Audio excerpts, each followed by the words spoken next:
Hey learners, welcome back to EduIntern Voyage. Your learning journey starts. If you are a BCom student who wants simple, clear, and reliable study content, subscribe to EduIntern Voyage, like the videos, and start your learning journey today.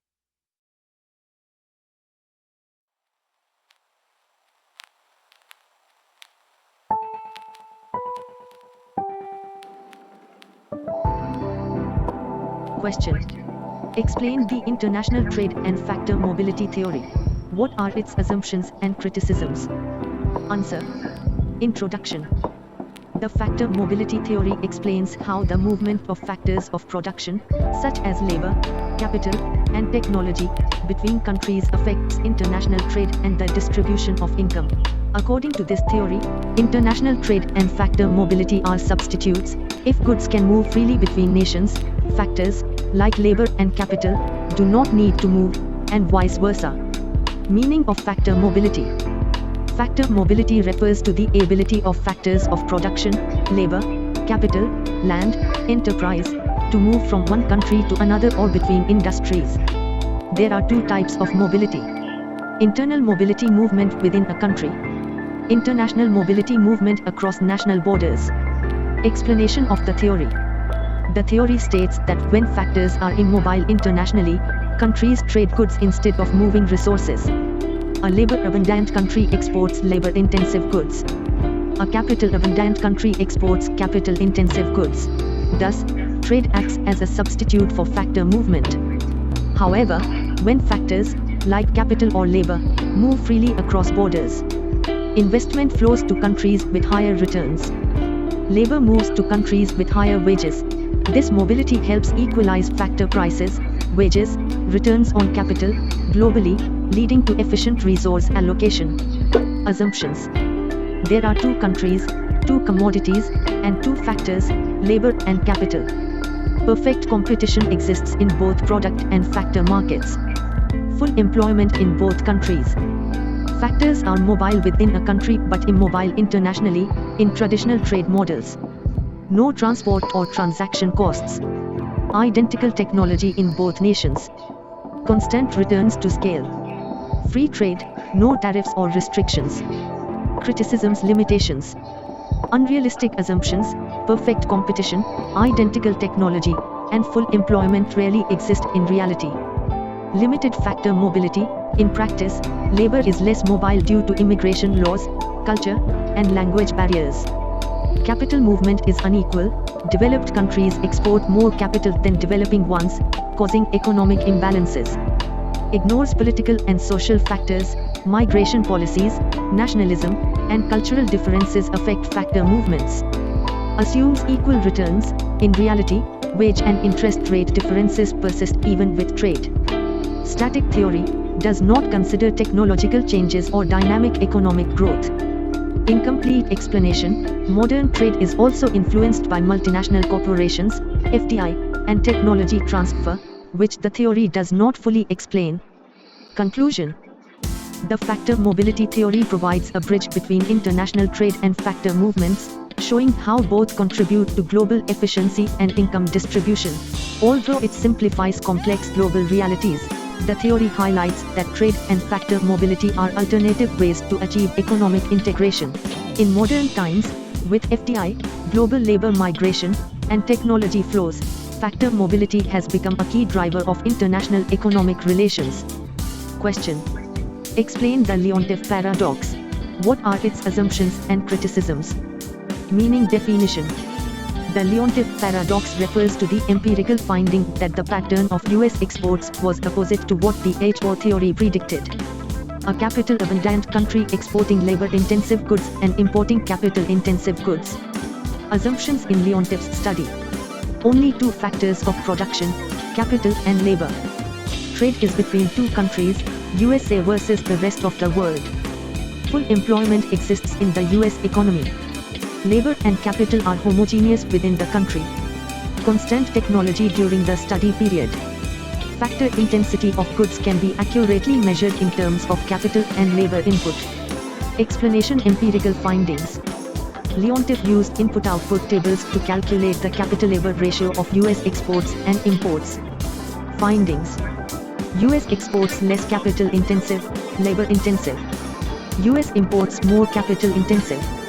This contradicted HO theory, leading to what is now called the Leontief paradox. Critical evaluation limitations. Measurement issues. Capital was measured in monetary terms, which may overstate US capital intensity. Human capital factor.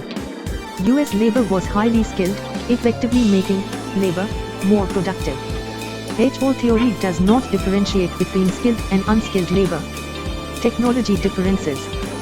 The theory assumes identical technology, but US had superior technology, allowing it to produce capital-intensive goods with less visible capital. Service and knowledge goods ignored. Many modern exports involve services, R&D, and intellectual property, not considered in HO measurements. Simplified model. Two-factor, labor and capital, model ignores land, natural resources, and energy. Global changes. The paradox is time-specific, 1947 data. Later periods showed more alignment with HO prediction.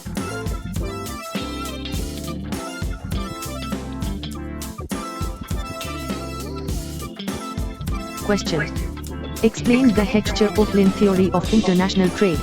How does it differ from the classical theory? Answer. Introduction.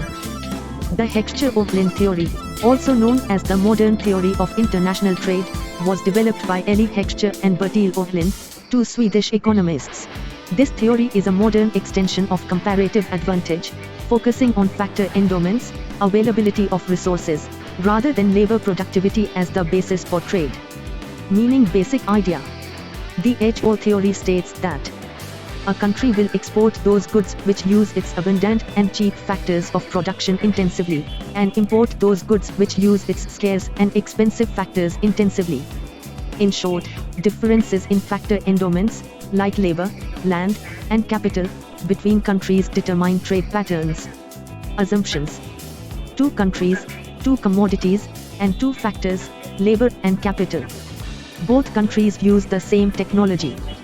Factors of production are perfectly mobile within a country but immobile between countries. Constant returns to scale.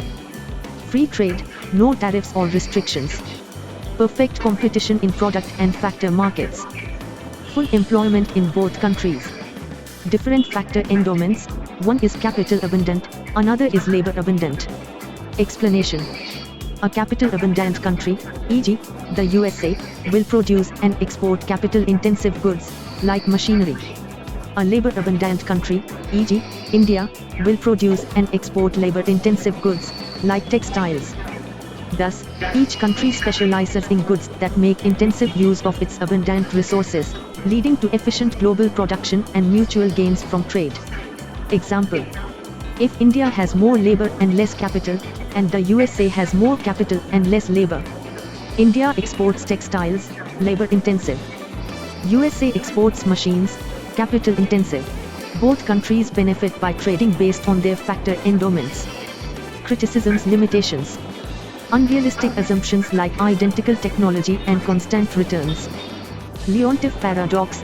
Empirical study showed the USA, capital-abundant, exported labor-intensive goods, contradicting the theory. Ignores economies of scale, product differentiation, and technological change. No role of demand or consumer preferences. Static theory does not explain changes in trade over time. Conclusion. The Heckscher-Ohlin theory provides a scientific and realistic explanation of international trade by linking it to factor endowments rather than labor productivity alone.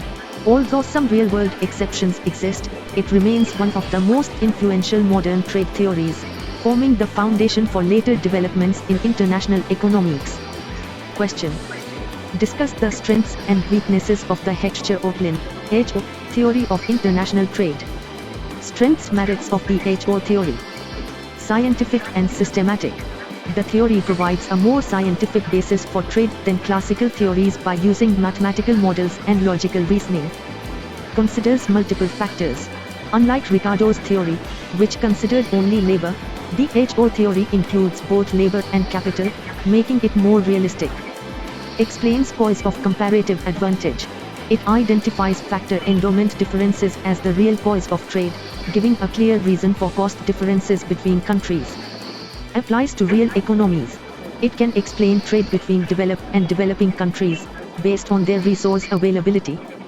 Focus on factor intensity. Highlights how goods differ by factor intensity, some are labor intensive, others capital intensive, explaining specialization patterns. Foundation for further theories. The 8O theory inspired later models like the factor price equalization theorem and Leontief's empirical studies. Emphasizes resource utilization. Encourages countries to use their abundant resources efficiently, improving global production and welfare. Weaknesses, limitations of the 8O theory. Unrealistic assumptions.